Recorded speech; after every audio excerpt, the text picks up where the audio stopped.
Thank you for tuning in to the best parenting show on the internet, Post Daily Dose. It's the Post. It's the Post. It's the Post. The Post Daily Dose. It's the Post. It's the Post. It's the Post. The Post Daily Dose. It's the Post. It's the Post. Hey, good afternoon, Facebook family. Welcome to another episode of Post Daily Dose with me, your trusted parenting advisor, faithful guide and servant on the healing journey. What's my name? Big Papa Bryan+Post. Happy freaking fabulous Friday, everyone. Freaking fabulous Friday. Hope you are having an amazing Friday, an amazing day.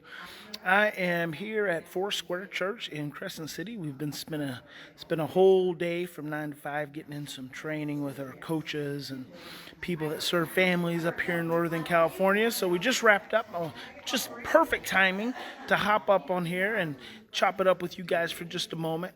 And I want to just talk to you real briefly about a story that Rose Baker, my dear and loved friend Rose Baker, shared with me. She's got a little girl in her home that has an extensive trauma history, and I'm telling you, this little girl has given her a run for her money. And Rose has seen it all, done it all, and worked with all kinds of children. And she was telling me the story of this little girl. The other day, they had a fantastic day. It was probably a rare day, but it was a great day. Hello there, Mimi. And Rose said it got down to evening time, and then the boys and one of the coaches came back home, and the little girl heard the boys come back home, and she just went into a rage, like throwing her notebook and cussing Miss Rose and just basically going off the chains. And Miss Rose said, "You know what? I realized it was hearing those male voices that triggered her. And I hadn't ever realized that before.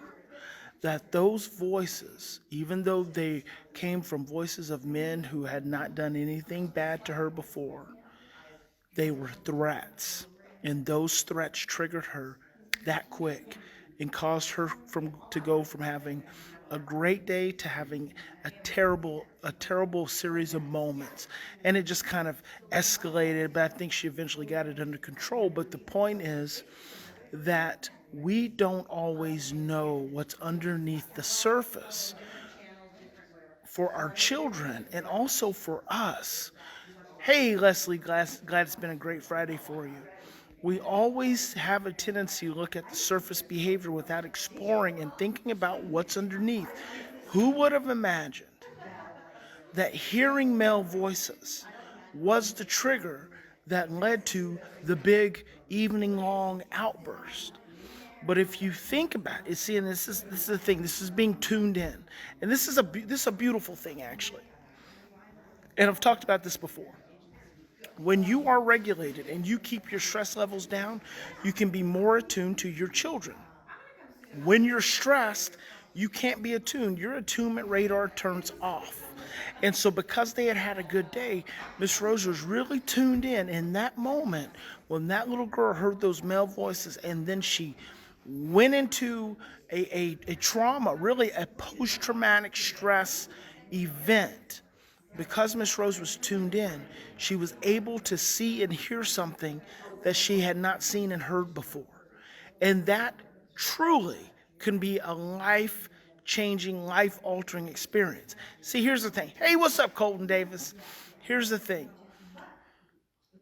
We're all the time looking for others to create healing for our children. We're all the time looking for others outside of us, outside of our homes, to create the breakthrough and have the conversation, or someone get on the phone and have this therapeutic conversation with our child that's going to change their behaviors. But I keep telling you guys time and time again, healing happens in the home, and it happens through the process of the relationship that you have with your child. That's where healing happens. Healing is not going to happen outside the home. Healing happens inside the home in the day-to-day relationships.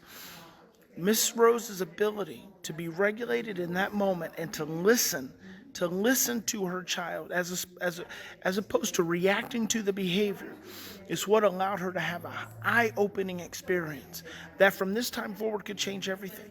From this time forward, she can warn this little girl, this 12, 13-year-old little girl, that the boys are coming home and that you're okay, you're safe. That's all she has to say.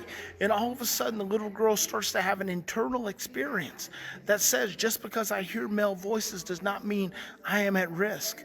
Just because I hear male voices does not mean I'm going to have sex with grown men.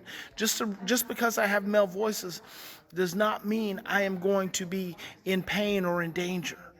And just from that little awareness, that little breakthrough moment, then she can start to heal.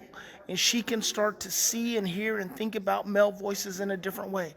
But it required her mother's ability to be calm and to be tuned in. True healing is underneath the surface. It's underneath the conscious mind. It's never about what you think it is. It's always about something else. It's always about some deeper story. Anytime you find yourself being reactive to some person or some place, it has far more to do with you and far less to do with them. As long as you want to place your stress and your overwhelm on someone else, then you are going to be held hostage to that person in that situation. Because what's going to happen is your brain is going to keep repeating the same patterns over and over and over again. And you're never going to gain the power of consciousness over your own unconscious processes. When you find yourself getting really stressed out about something or someone, all you really need to do is slow down, take some deep breaths, and ask yourself, what is this really about? Why am I really triggered in this moment? And then listen. And when you're able to identify that trigger, that's when you have the opportunity to have power over your life and over your emotions. So I hope that's helpful. Remember, in any given situation, we always have two choices. We can continue to react from the same blueprints of stress, fear, and overwhelm, or we can stop, slow down, take 3 to 10 deep breaths, and choose love. I hope you'll choose love in every possible moment. God bless each and every one of you. Big Papa loves you. Hope you have an amazing Friday, and I cannot wait to see you on Monday. Talk to you soon.